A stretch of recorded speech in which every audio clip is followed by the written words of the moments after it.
Χαίρετε κυρίες και κύριοι, η καθημερινή εφημερίδα Χαλκιδική, η εβδομαδιαία εφημερίδα Θέμα της Χαλκιδικής και το www.halkidiki.gr σε συνεργασία με το Millennium σας παρουσιάζουν την εκπομπή 20 λεπτά Χαλκιδική. Σε αυτό το σημείο θα δείτε το διαφημιστικό σποτ του χορηγού μας και επιστρέφουμε αμέσως εδώ.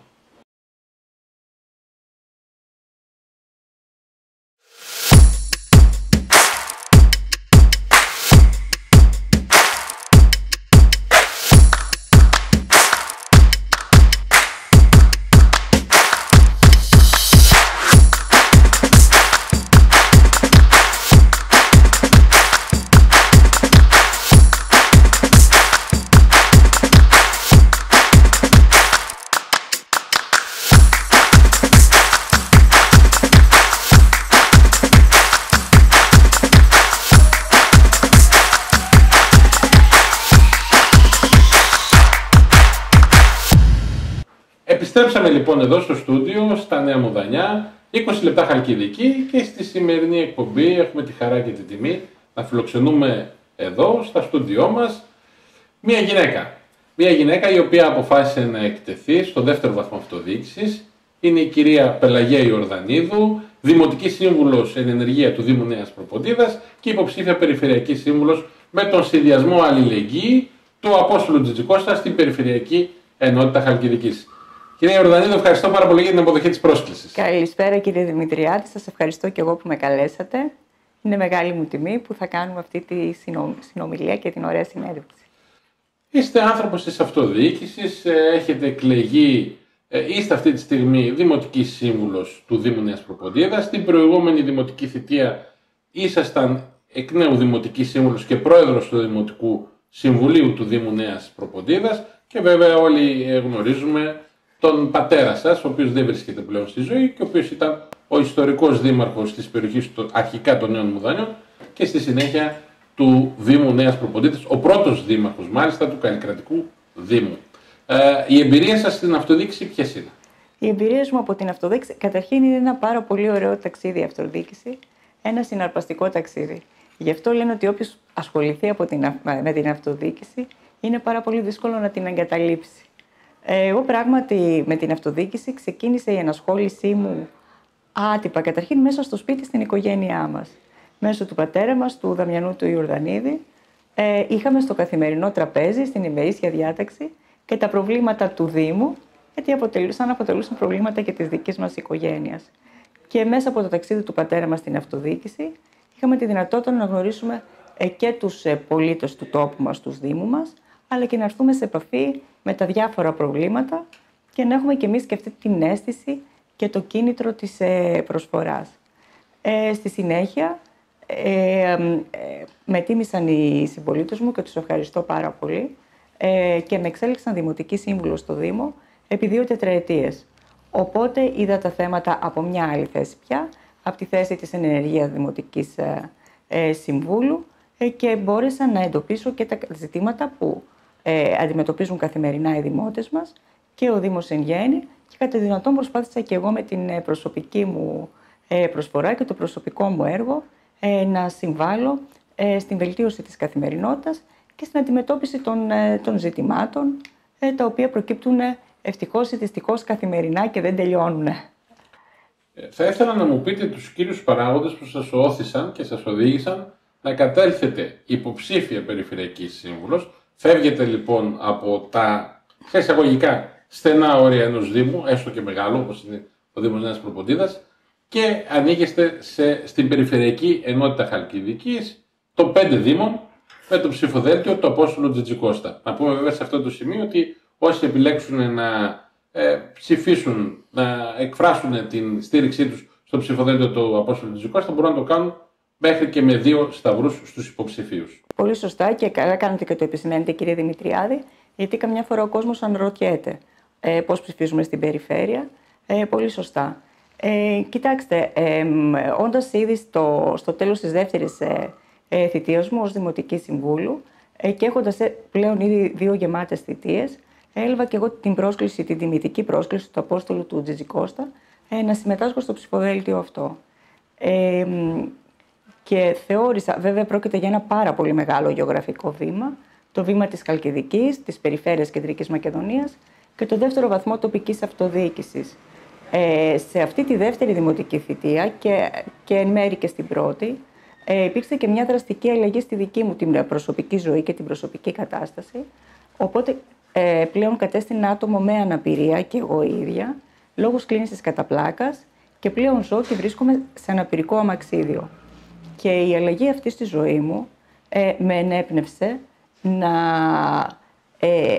να εργαστώ και προς την κατεύθυνση της βελτίωσης της καθημερινότητας των ατόμων με αναπηρία και των ατόμων με κάποια δυσκολία στην καθημερινότητά τους γενικότερα και με κάποια διαφορετικότητα.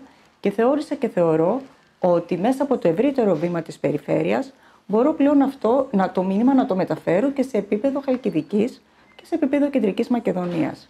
Και επομένως αυτό το στίχημα της προσβασιμότητας παντού, ήταν αυτό που μου έδωσε και την θέληση και την επιθυμία να το μεταφέρω και σε ένα ευρύτερο γεωγραφικά πλαίσιο, όπως αυτό του δεύτερου βαθμού αυτοδιοίκησης. Και ήταν και ένα επιπλέον κίνητρο να αποδεχτώ την πολύ τιμητική πρόταση του κ. Τζιτζικώστα να συμμετάσχω κι εγώ στο ψηφοδέλτιό του. Είναι πολύ σημαντικό το ζήτημα το οποίο αντιμετωπίζεται, το θέμα υγείας το οποίο αντιμετωπίζεται, και σε αυτό το σημείο βέβαια να πούμε ότι ανεξαρτήτως αποτελέσματος σας εξηγήσω συγχαρητήρια που δίνετε αυτή την μάχη, την εκλογική μάχη, την μάχη της ζωής θα έλεγα, γιατί όπως είπατε και εσείς βρίσκεστε στο αναπηρικό αμαξίδιο και βλέπετε τη ζωή διαφορετικά σε σχέση με τους άλλους ανθρώπους και βλέπετε και προβλήματα τα οποία κάποιοι δεν τα βλέπουμε μπροστά μας. Και τα αντιμετωπίζετε ως μεγάλα προβλήματα. Η προσβασιμότητα. Εάν δεν βρεθεί κάποιος σε αυτή την κατάσταση, πολλά πράγματα δεν μπορεί να τα αντιληφθεί. Και επειδή ακριβώς το έζησα και εγώ ίδια, ότι πλέον την καθημερινότητα αντιμετωπίσω με διαφορετικό μάτι και με διαφορετική προσέγγιση, και είναι απολύτως κατανοητό αυτό ακριβώς που λέτε. Άρα, ποιος είναι ο δικός μας ο ρόλος και ποια είναι η δική μας η θέση? Να επικοινωνήσουμε όλα τα προβλήματα αυτά, τα ζητήματα, να προτείνουμε τρόπους λύσης σε ανθρώπους που βρίσκονται σε θέσεις εξουσίας, που έχουν κάποιες συγκεκριμένες αρμοδιότητες, και εκεί είναι ο ρόλος μας και αυτό είναι ο στόχος που πρέπει να κερδίσουμε, έτσι. Γιατί, όπως πολύ σωστά είπατε, κάποια πράγματα δεν μπορούν να περάσουν το δικό σας στο μυαλό, όπως δεν μπορούσαν να περάσουν και από το δικό μου. Και γιατί πλέον, λόγω και διαφόρων προβλημάτων υγείας και άλλων καταστάσεων, τελικά μπορεί όλοι να βρεθούμε κάποια στιγμή σε μια πιο δύσκολη θέση, κινητικά, σωματικά, από ό,τι είμαστε σήμερα. Δεν είναι απαραίτητο να υπάρξει κάποια αναπηρία σε αναπηρικό αμαξίδιο, μπορεί να υπάρχει κάποια κινητική δυσκολία. Θα πρέπει να ζούμε σε πόλεις και χωριά φιλικά, για να βγει ακόμα και μια μητέρα με το καροτσάκι, με το μωράκι της, βρίσκει δυσκολίες προσβασιμότητας στην καθημερινότητα, ένας κύριος με ένα μπαστούνάκι, οτιδήποτε. Δεν είναι ακριβώς μόνο το αναπηρικό αμαξίδιο, οποιαδήποτε δυσκολία. Είναι μια παράμετρος και μια πτυχή που θέλει δουλειά και πρέπει όλοι να την δουλέψουμε, και ένα στοίχημα που όλοι πρέπει να κερδίσουμε, όλοι μαζί. Δηλαδή και ο δεύτερος βαθμός αυτοδιοίκησης και ο πρώτος βαθμός αυτοδιοίκησης, τα άτομα με αναπηρία, οι οικογένειές τους, η κοινωνία, όλοι μαζί. Θα ήθελα να μου πείτε, επειδή πλέον και λόγω της υποψηφιότητάς σας πηγαίνετε και σε άλλες περιοχές της Χαλκιδικής, επισκέπτεστε, ποια είναι η κατάσταση στην προσβασιμότητα, χωρίς να κάνουμε καμιά κριτική, υπό την έννοια γενικότερα, είτε στα κτίρια της περιφέρειας, είτε στον Δήμο, είτε και στις κεντρικές εξουσίες. Υπάρχει προσβασιμότητα στη Χαλκιδική? Η αλήθεια είναι ότι τα τελευταία χρόνια έχω εντοπίσει ότι κάποια πράγματα έχουν ξεκινήσει να αλλάζουν. Και βλέπουμε ότι υπάρχει προσβασιμότητα στο αστικό και δομημένο περιβάλλον σε ένα βαθμό. Όμως, πάντοτε ο εχθρός του καλού είναι το καλύτερο, έτσι. Θα πρέπει να δουλέψουμε στην προσβασιμότητα των κτηρίων, στην προσβασιμότητα των κοινοχρήστων χώρων, στην προσβασιμότητα στις μεταφορές, στις υπηρεσίες, γιατί δεν είναι μόνο τα δημοτικά κτίρια, τα δημόσια κτίρια, είναι και τα ιδιωτικά κτίρια. Έτσι, προσβασιμότητα στην ψυχαγωγία, στην κοινωνία εν γέννη. Είναι δηλαδή όλα μία λυσίδα. Ευτυχώς πάρα πολλά πράγματα, αρκετά πράγματα ξεκινάνε να αλλάζουν. Και γίνονται και έργα προς την κατεύθυνση αυτή και χρηματοδοτικά προγράμματα και την προσβασιμότητα και των κτηρίων και των σχολείων.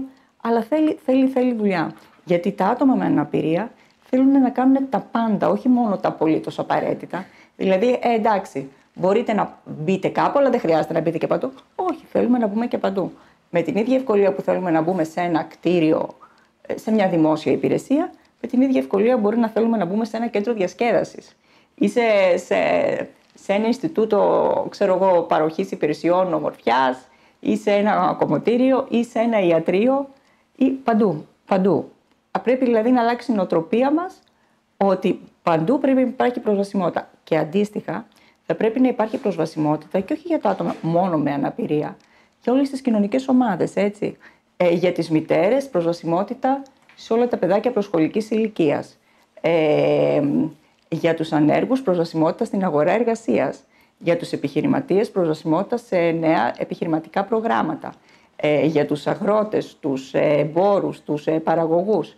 Τους παραγωγούς ειδικά και τους αγρότες σε κάποιες νέες παραγωγικές μεθόδους. Δηλαδή η προσβασιμότητα είναι κάτι ευρύτερο, ευρύτατο, έτσι.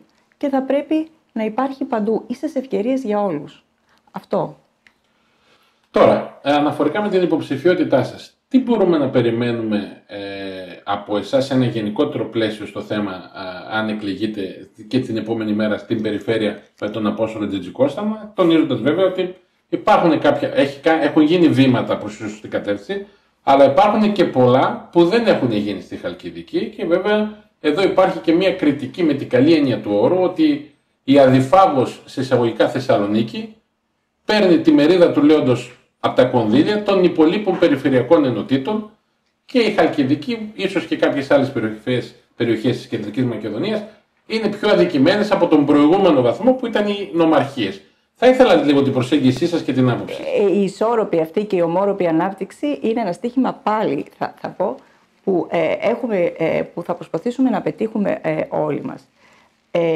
Κύριε Δημητριάδη, ο στόχος είναι να προσφέρουμε και όπως είπα και πριν, πάντοτε ο εχθρός του καλού είναι το καλύτερο. Έχει γίνει έργο και γίνεται έργο, έχει προγραμματιστεί έργο το οποίο υλοποιείται και πρόκειται να υλοποιηθεί.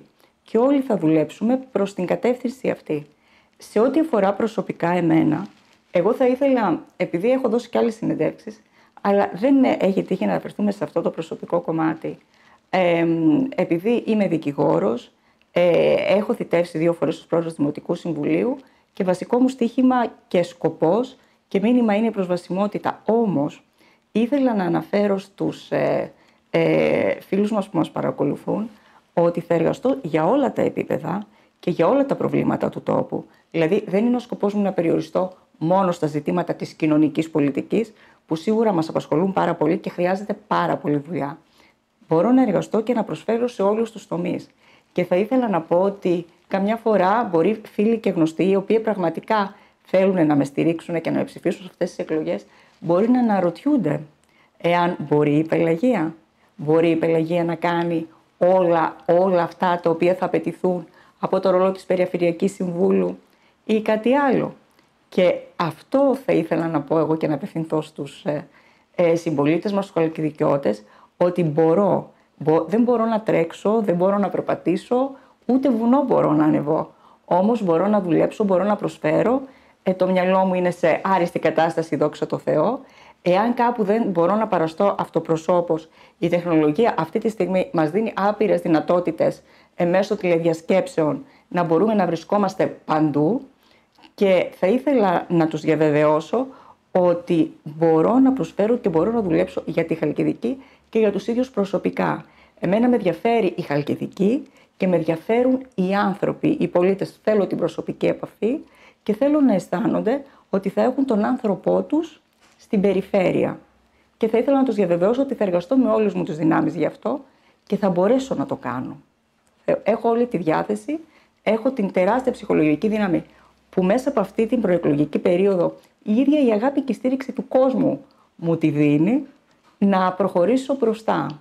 Και μπορώ να το κάνω. Και γι' αυτό ζητώ και την στήριξη των χαλκιδικιωτών σε αυτή την προσπάθεια. Τώρα θα σας θέσω όχι κάποιες ερωτήσεις, θα πω έτσι κάποιες φράσεις και θα ήθελα επιγραμματικά να μου πείτε τι σημαίνει κάθε φράση για εσάς μέσα από την καρδιά σας, γιατί δεν έχουμε συνήθει. Να πούμε ότι αυτή η συνέντευξη γίνεται χωρίς να έχουμε μιλήσει ούτε ένα λεπτό το τι θα πούμε. Ήρθατε εδώ και ξεκινήσαμε. Άρα ούτε στημένες συνεντεύξεις γίνονται, ούτε και στήσαμε και κάτι νωρίτερα, να το διευκρινίσουμε. Λοιπόν, οικογένεια.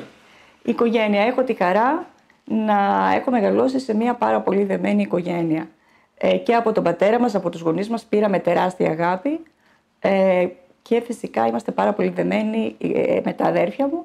Έχω την αδερφή μου τη Μαρία, η οποία είναι δασκάλα εδώ στα Νέα Μουδανιά και έχει 3 παιδάκια, παντρεμένη, έχει 3 παιδάκια, και τον Ηλία, ο οποίος είναι συνεργάτης του κυρίου Σχοινά στην Ευρωπαϊκή Επιτροπή, και είμαστε μια πάρα πολύ δεμένη οικογένεια. Τους έχω δίπλα μου και φυσικά να μην ξεχάσω τη μαμά, η οποία θα δει τη συνέντευξη και θα μου κάνει το παράπονο, εμένα για μένα δεν είπες κάτι, η οποία είναι το στήριγμα και στυλοβάτες της οικογένειας. Όπως όλες οι μαμάδες, αγχώνεται και σκέφτεται τα πάντα για μας, τα παιδιά της και τα εγγονάκια της, και θέλει το καλύτερο για μας, για την υγεία μας, να μην κουραζόμαστε, να προσέχουμε. Ξέρετε, όπως όλες οι μαμάδες. Πραγματικά είμαι τυχερή που έχω αυτή την οικογένεια, κύριε Δημητριάδη, η οποία με στηρίζει και στα προσωπικά μου θέματα και στην αυτοδιοικητική μου πορεία, και έχω και την ευρύτερη οικογένεια που είναι η θεία μου, που είναι τα ξαδέρφια μου, και ήθελα να τους ευχαριστήσω προσωπικά. Θα βάλω χωριστό ερώτημα. Θα βάλετε χωριστό ερώτημα. Γιατί χρειάζονται και αυτοί ένα ευχαριστώ, γιατί κάθε φορά που αποφασίζω να εκτεθώ σε αυτή τη διαδικασία, δεν τους ρωτάω. Και είναι η φάση μου όμως και η στήριξή μου, η συναισθηματική και η πραγματική, η οικογένειά μου, και τους ευχαριστώ. Δαμιανός Ιορδανίδης. Τι να πω για τον πατέρα μου, το Δάμο, που όπου και να πάω, σε όλα τα μέρη του Δήμου μας, στα Μουδανιά, σε όλα τα χωριά μας παντού, και τώρα και εκτός Δήμου, με συγκινεί πάρα πολύ ο κόσμος με την αγάπη του προς το πρόσωπο του πατέρα μου, πρώτα για την ιατρική του ιδιότητα και το χαρακτήρα του, την προσωπικότητά του, και εν συνεχεία και ως δημάρχου. Πραγματικά είναι μεγάλη μου τιμή που είμαι κόρη του μπαμπά μου. Μου το έλεγε και ένας κύριος προχτές ότι πραγματικά με συγκινεί όπου και να πάω, κύριε Δημητριάδη, το όνομα του πατέρα μου, το όνομα που φέρω, με συγκινεί και μου ανοίγει όλους τους ορίζοντες μπροστά. Πραγματικά αισθάνομαι μεγάλη τιμή και περηφάνεια. Να σας πω και ένα άλλο όνομα, Αθηναίος Φλωρίδης. Επίσης είναι ο θείος μου. Είναι της αδερφής της μητέρας μου ο σύζυγος, που πάντα είμαστε ένα σπίτι και μία οικογένεια. Υπάρχει πάρα πολύ ιδιαίτερο δέσμο μεταξύ μας. Όλα τα χρόνια ήμασταν πολύ δεμένοι, και ένας λόγος παραπάνω τώρα που χάσαμε τον πατέρα μας, ο θείος μας του υποσχέθηκε ότι θα είναι δίπλα μας στη θέση του, και πραγματικά ακόμα και τώρα, έτσι και τα τελευταία χρόνια, κάνει ακριβώς αυτό. Αισθανόμαστε πραγματικά το θείο το στήριγμά μας, και εκείνον προσωπικά θα ήθελα να τον ευχαριστήσω για ό,τι έχει προσφέρει και σε μένα προσωπικά, και για τις αρχές του και στη Χαλκιδική, γιατί έχω παρακολουθήσει και την πορεία του και ως βουλευτή, αλλά και τις αξίες του. Είναι άνθρωπος με αρχές και αξίες που πραγματικά τον θαυμάζω. Χαλκιδική. Η Χαλκιδική είναι ένας μεγάλος γεωγραφικά νομός, με ιδιαιτερότητες, και κάθε περιοχή έχει τα δικά της θέματα και ζητήματα. Εμένα με ενδιαφέρει η Χαλκιδική και θα ήθελα να την γυρίσω όλη. Δυστυχώς, μέσα στις ανάγκες μιας συγκεκριμένης προεκλογικής περίοδου είναι πάρα πολύ δύσκολο να προλάβει κανείς να επισκεφτεί όλα τα μέρη. Αλλά θα ήθελα πραγματικά να πω στη Χαλκιδική και στους Χαλκιδικιώτες ότι θα εργαστούμε για όλη τη Χαλκιδική. Νέα Μουδανιά, Νέα Προποντίδα. Νέα Μουδανιά είναι το μέρος μου, ο τόπος μου, το μέρος που γεννήθηκα, που μεγάλωσα, που ζω, και τα οποία είναι πάρα πολύ όμορφα. Τι να πω για τα Μουδανιά μας, για τα όμορφα Μουδανιά. Είναι η πατρίδα μου, το μέρος μου. Και να κλείσουμε το σπίτι μου. Απόστολο Τζιτζικώστα. Ο Απόστολος Τζιτζικώστας είναι καταρχήν ένας νέος άνθρωπος, ένας επιτυχημένος, θεωρώ προσωπικά, περιφερειάρχης, ο οποίος έχει καταφέρει να αφήσει το αποτύπωμά του στην Κεντρική Μακεδονία. Υλοποιούνται έργα άνω του 1 δισεκατομμυρίου ευρώ αυτή τη στιγμή σε όλη την περιφέρεια, και πιστεύω ότι πρέπει να τιμηθεί, αξίζει και πρέπει να τιμηθεί εκ νέου από τους πολίτες της Κεντρικής Μακεδονίας, για να συνεχίσει να υλοποιεί αυτό το έργο. Γιατί έχει και όραμα και διάθεση να δουλέψει. Μας μένει μόνο ένα λεπτό. Θα σας δώσω τη δυνατότητα να απευθυνθείτε προς την κάμερα και να στείλετε το δικό σας μήνυμα μέσα σε λίγα δευτερόλεπτα προς τους πολίτες της Περιφερειακής Ενότητας Χαλκιδικής εν ώψη και των αυτοδιοικητικών εκλογών της 8ης Οκτωβρίου. Μένουν λίγες μέρες, ο λόγος εσάς. Στις 8 Οκτωβρίου θα ψηφίσετε και για την περιφέρεια. Όπως πολύ σωστά είπαμε και πριν, έχετε τη δυνατότητα να βάλετε 2 ψήφους. Θα ήθελα να ζητήσω η μία σας ψήφο να είναι προς το πρόσωπό μου. Θα το θεωρήσω μεγάλη μου τιμή και χαρά και θα προσπαθήσω με όλες μου τις δυνάμεις να προσφέρω το καλύτερο που μπορώ και για σας προσωπικά και για τη Χαλκιδική γενικότερα. Σας ευχαριστώ πάρα πολύ, κύριε Δημητριάδη. Σας ευχαριστώ πολύ. Αγαπητοί φίλοι και φίλες, εδώ ολοκληρώθηκαν λοιπόν τα 20 λεπτά Χαλκιδική. Εμείς δεν έχουμε παρά να ανανεώσουμε το ραντεβού μας στην επόμενη εκπομπή. Μία εκπομπή με την ευγενική χορηγία του Millennium και βέβαια με την καθημερινή εφημερίδα Χαλκιδική, την εβδομαδιαία εφημερίδα Θέμα της Χαλκιδικής και το www.halkidikipost.gr. Τα ξαναλέμε.